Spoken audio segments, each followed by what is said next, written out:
Why haven't I played Fez? The simple answer is because I've normally been cautious about a game that receives overwhelming praise from the get-go, and on the surface just seems to be another BioShock, which was an over-pretentious game that got lost in a sea of lackluster gameplay and a philosophical bent that was hard to reconcile within the game itself. Fez, however, is remarkable. It doesn't attempt to tell a narrative that reflects the state of our world. It is simply about the joy of gaming, of discovery, of the transition from the 2D era of nostalgia to the full 3D generation. Fez is undeniably a great game. You play as a 2D sprite named Gomez, thrust into saving the dimensions of reality by a talking hexahedron. You are bestowed with the titular Fez and a Navi-esque partner named Dot to aid you on your journey to collect the cubes that will save reality. Fez is a puzzle game built off of a seemingly simple mechanic, the ability to shift perspectives from 2D to 3D using the mystical hat of your protagonist. This allows for some of the most immersive and interesting puzzles I have ever come across. The shifting of perspectives can often lead to a eureka moment of euphoria, as relationships between objects are altered and often displaced. What seems like a threatening canyon can turn out to be an easily fordable ledge, and platforms that seem to have no relation to each other at first glance can suddenly form a staircase. The fact that there is no penalty for death beyond respawning back on the platform you died from means that no jumping puzzle becomes frustrating, even when there is a dizzying amount of platforms and hazards to contend with.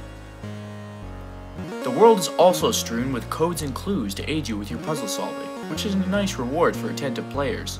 Nothing comes close to the feeling of accomplishment that comes with solving a puzzle with the clues and abilities at your disposal.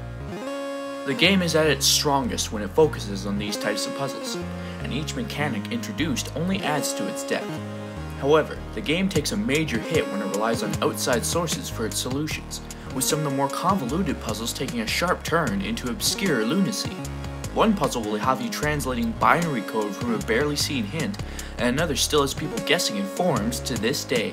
Some of the most aggravating puzzles require you to own a QR scanner, or to have a vibration-enabled controller, which, because my controller requires tape to keep it together, means that I was physically unable to solve the puzzles without the use of the internet.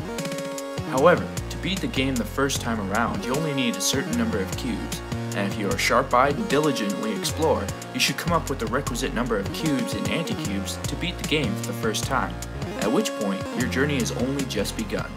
From there, you can start a new game plus to hunt down the elusive anti-cubes, which come with some of the hardest puzzles of this generation. The controls that allow this complex web of platforms and brain benders to work are mostly solid, with some finicky jumping and climbing often doing nothing more than wasting your time with cheap deaths and timing miscues. But if you practice patience, then you will find that traveling about this world is relatively easier. And the map makes it easy as well, because it highlights cleared areas in gold so that you don't have to waste your time tracking down anti-cubes in cleared rooms. The map does have some issues with elevated level navigation, but a little maneuvering usually clears up most issues.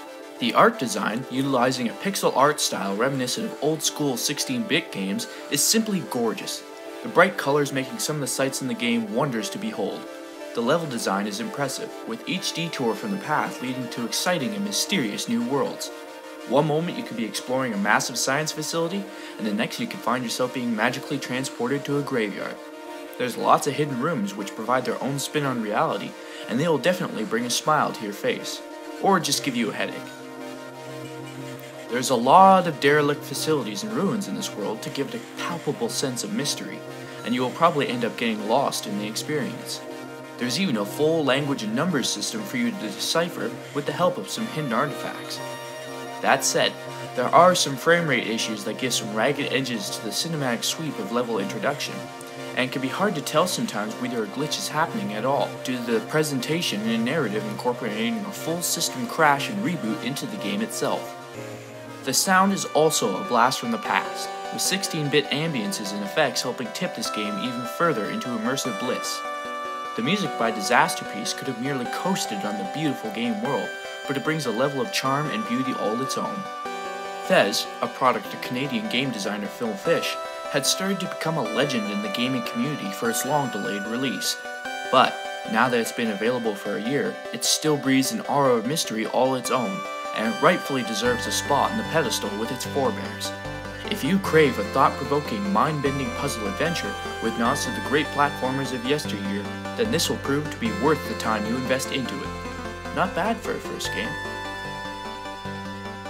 Thanks for watching, and I'll see you next time.